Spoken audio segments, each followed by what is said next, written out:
A'udzu billahi minasyaitonir rajim. Bismillahirrahmanirrahim. Assalamualaikum warahmatullahi wabarakatuh. Nama saya Tuan Aramisha binti Tuan Muhammad Syawal. Nombor matrik PID 21252. Saya merupakan pelajar diploma pengajian Quran dan Sunnah dari Universiti Islam Pahang Sultan Ahmad Shah. Nama pensyarah Ustazah Salwa binti Jeffrey. Pada hari ini saya ingin memberi sedikit penerangan tentang dakwah yang bertajuk kelebihan solat berjemaah di masjid. Sebelum saya bagi penerangan yang lebih lanjut, terdapat sebuah hadis tentang kelebihan solat berjemaah di masjid yang berbunyi, An Abi Hurairah qala Rasulullah sallallahu alaihi wasallam, Salatul rajuli fi jama'atin tazidu ala salatihi fi baitihi wa salatihi fi sukihi 25 darajatan. Wa zalika bi anna ahadakum idza tawadda'a fa ahsana al-wudu'a wa ata al-masjida la yuridu illa salata wa la yanhazuhu illa salatu lam yaqtu khutwatan illa rufi'a lahu biha darajatun wa hutta anhu biha khati'atun hatta yadkhula al-masjida fa iza dakhala al-masjida kana fi salatin ma kanat as-salatu hiya tahbisuhu wal malaikatu yusalluna ala ahadikum ma dama fi majlisihi allazi shalla fihi wa yaquluna Allahumma ighfir lahu, Allahumma arhamhu, Allahumma tub alaihi ma lam yu'zi fihi aw yudis fihi. Maksudnya, dari Abu Hurairah dia berkata, Rasulullah SAW bersabda, pahala solat seseorang dengan berjemaah melebihi pahala solatnya di rumah dan dipasal sebanyak 25 darjat. Hal tersebut kerana apabila seseorang di antara kalian berwuduk lalu memperelokkan wuduknya kemudian pergi ke masjid semata-mata kerana untuk mengerjakan solat dan kesempatan itu hanya dipergunakan untuk solat, maka orang tersebut tidak melangkah satu langkah kecuali setiap langkahnya itu diangkat baginya 1 darjat dan dihapus darinya 1 dosa sampai dia masuk ke dalam masjid.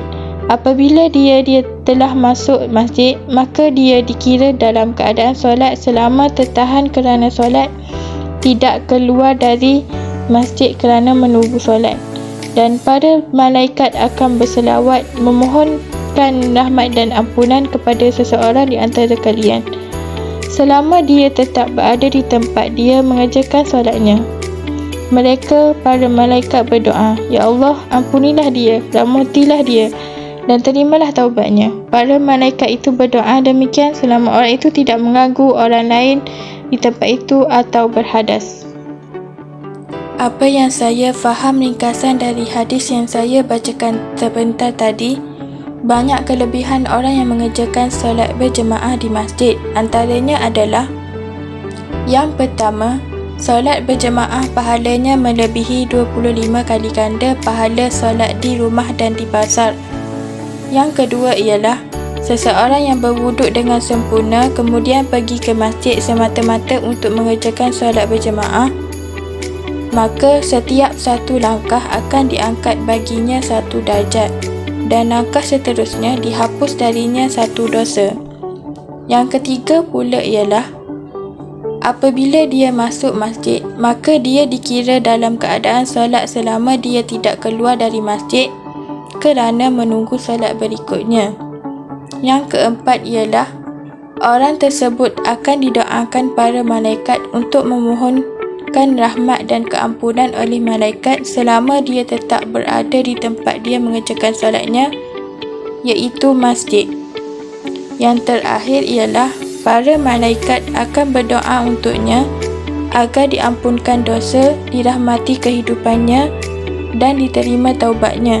Didoakan malaikat juga selama orang itu tidak mengganggu orang lain di tempat solat seperti tidak mengganggu solat orang lain dengan menguatkan suara ketika berbual, berzikir atau membaca Al-Quran dan selama dia berwuduk.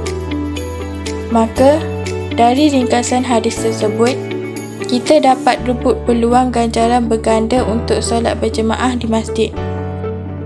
Dan kesimpulannya, jika solat berjemaah didirikan selain daripada masjid, maka ia tetap mendapat pahala berjemaah berdasarkan hadis.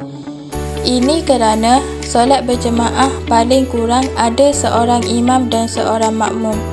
Tidak kiralah di mana ia dilakukan. Namun begitu, paling baik dan lebih afdal untuk hadir solat berjemaah di masjid. Itu lebih menepati tujuan solat berjemaah itu didirikan, iaitu memupuk kasih sayang dan penyatuan antara Muslim. Di samping itu juga, kita dapat memakmurkan rumah Allah. Dan akhir sekali, saya menamatkan penerangan ini. Saya doakan semoga Allah memberi kita kekuatan untuk sentiasa hadir menunaikan solat berjemaah di masjid. Wallahu a'lam. Sekian, terima kasih daripada saya.